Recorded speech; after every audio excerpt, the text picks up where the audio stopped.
भिलाई छत्तीसगढ़ का जो है पूरा कहना ही अलग ही है, क्योंकि यहाँ के लोग जो हैं बहुत प्यारे हैं। बहुत 3 से 6 बजे तक हरी इच्छा तक कथा का समय रहेगा।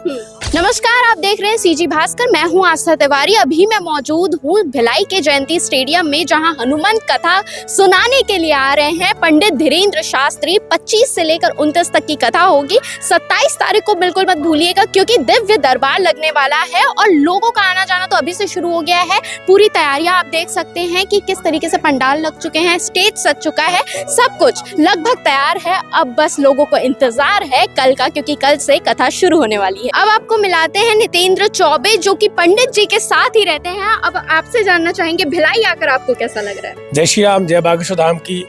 और भिलाई तो प्रभु श्री राम का ननिहाल है, तो बहुत ही अच्छा है। और भिलाई छत्तीसगढ़ का जो है पूरा कहना ही अलग ही है, क्योंकि यहाँ के लोग जो हैं बहुत प्यारे हैं। बहुत नेचर उनका बहुत अच्छा है, साफ दिल के हैं। तो भिलाई में प्रथम बार पूज्य सरकार का आगमन हो रहा है और कल से ही 5 दिवसीय श्री हनुमान कथा हम आप सभी श्रवण करेंगे। जब दरबार भी लगेगा और तैयारी सब हो चुकी है, आप देख ही रहे हैं। लाखों की संख्या में भक्तों का आगमन होगा। और समय क्या रहेगा? समय कथा का 3 बजे से रहेगा।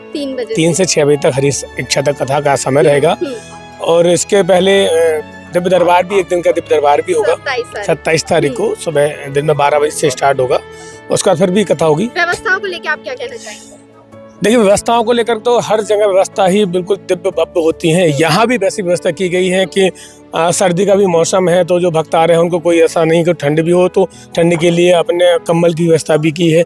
अन्नपूर्णा भंडारे की व्यवस्था की है। जो बाहर के भक्त आएंगे, जो यहाँ रुकेंगे, तो भोजन की व्यवस्था भी की गई है। जो बाहर के भक्त यहाँ रुकेंगे पंडाल में, तो उनके लिए भी रुकने की व्यवस्था की गई है।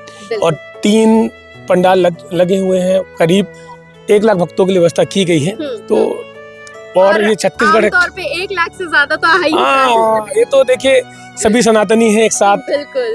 और सरकार का ऐसा प्रेम है सबके लिए, और सब सरकार से प्रेम करते हैं। तो और छत्तीसगढ़ में वो अपना ननिहाल भी मानते हैं पूरी सरकार। तो अपने मामा के घर आ रहे हैं फिर से 2 महीने बाद, तो जरूर उनके दर्शन के लिए सभी आएंगे।